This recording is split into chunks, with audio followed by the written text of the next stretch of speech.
जय श्री राम। आज इस वीडियो में भगवान श्री राम के बारे में बताया जाएगा। भगवान श्री राम के बारे में आप कितने प्रश्नों के उत्तर जानते हैं, ये ज़रूर बताइएगा। भगवान राम का जन्म कब और कहाँ हुआ? भगवान राम का जन्म कहाँ हुआ और कब हुआ, इसके बारे में ये पहला आपका प्रश्न है। तो भगवान राम का जन्म त्रेता युग में चैत्र मास की नवमी तिथि को अयोध्या में हुआ था। इसमें 3 प्रश्न आ जाएंगे: त्रेता युग, चैत्र मास की नवमी तिथि और अयोध्या। जी हाँ, पहला प्रश्न है भगवान राम का जन्म कब और कहाँ हुआ। दूसरा है भगवान राम भगवान विष्णु के कौन से अवतार थे। तो भगवान कृष्ण को भगवान विष्णु का 8वां अवतार कहा जाता है। वो द्वापर युग में थे। तो भगवान विष्णु के 7वें अवतार के रूप में भगवान राम ने जन्म लिया था। तो भगवान राम भगवान विष्णु के 7वें अवतार थे। अगला प्रश्न है भगवान राम के माता पिता को कौन थे, उनका क्या नाम था। तो भगवान राम को दशरथ नंदन कहा जाता है, कौशल्या नंदन कहा जाता है। तो आप समझ ही गए होंगे कि भगवान राम के पिता अयोध्या के राजा दशरथ और माता कौशल्या थीं। अगला प्रश्न है रामायण की रचना किसने की।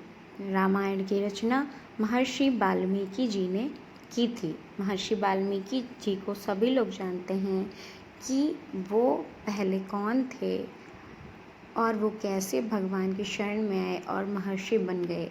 जी हाँ, महर्षि वाल्मीकि जी ने ही रामायण की रचना की थी। इनके बारे में हम अलग से एक वीडियो बनाएंगे।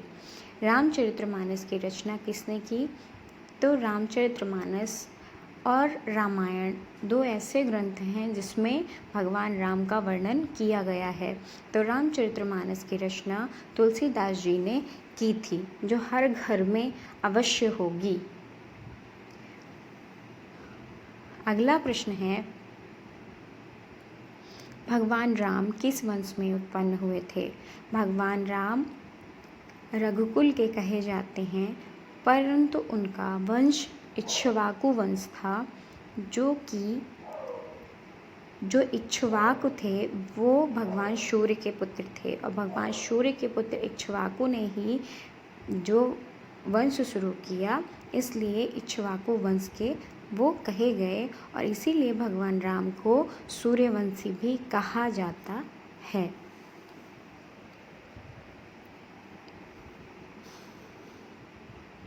अगला प्रश्न है राम जी का नामकरण किसने किया।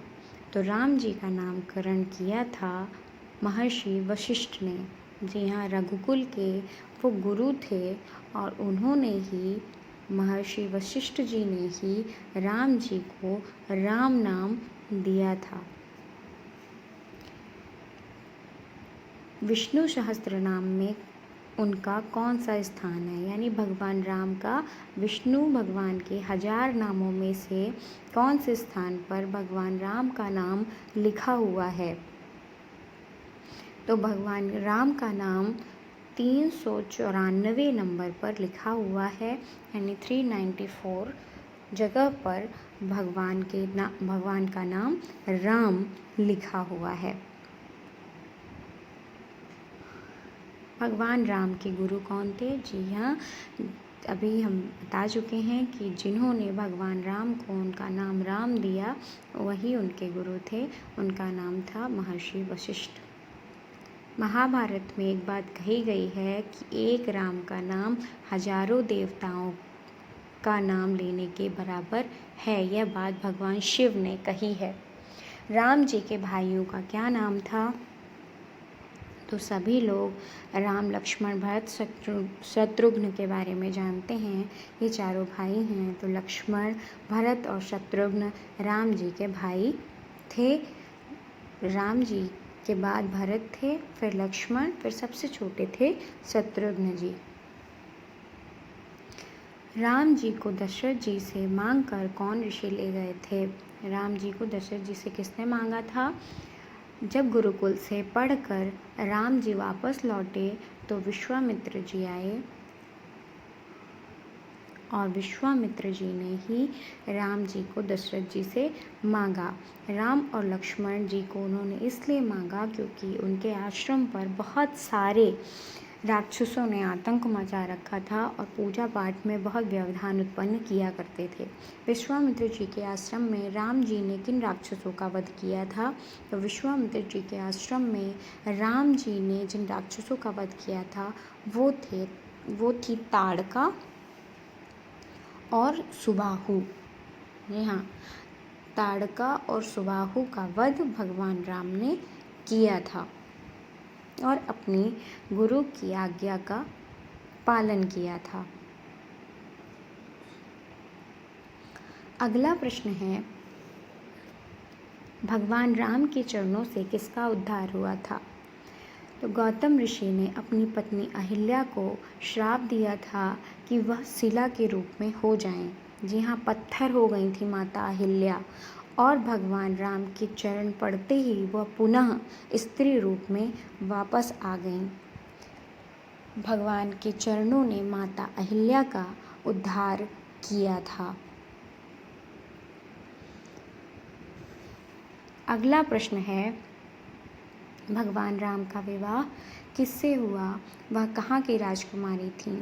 सीता, राम, राधे श्याम। जी हाँ, सबसे पहले सीता का नाम लिया जाता है राम जी से पहले और राधा का नाम लिया जाता है कृष्ण से पहले। तो भगवान राम का विवाह सभी को पता है सीता जी से हुआ था, जो कि मिथिला की राजकुमारी थीं और महाराजा जनक की पुत्री थीं, इसलिए उनका नाम जनक की पुत्री होने के कारण जानकी और मिथिला के होने के कारण यानी मिथिला की राजकुमारी के होने के कारण मैथिली के रूप में भी उनको जाना जाता है। उनका एक नाम मैथिली है और जानकी है। अगला प्रश्न है, परशुराम जी स्वयंवर में क्यों आए थे?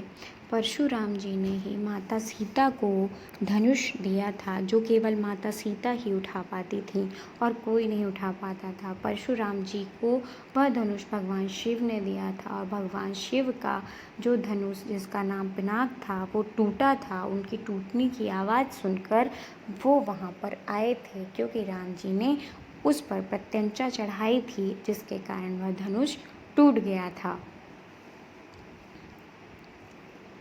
अगला प्रश्न,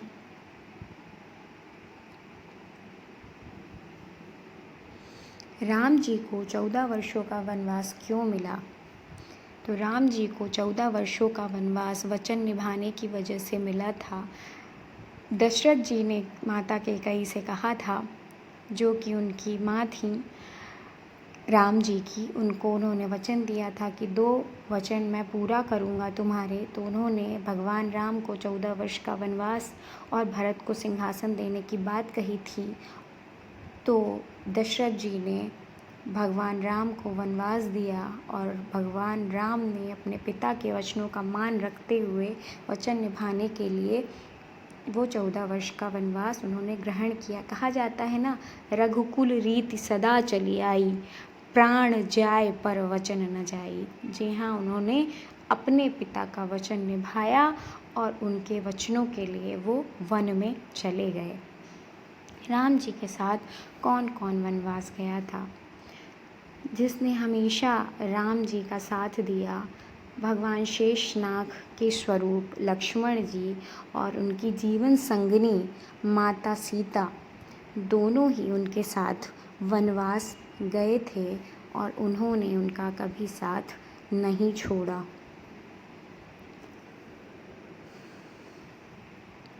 अगला प्रश्न है,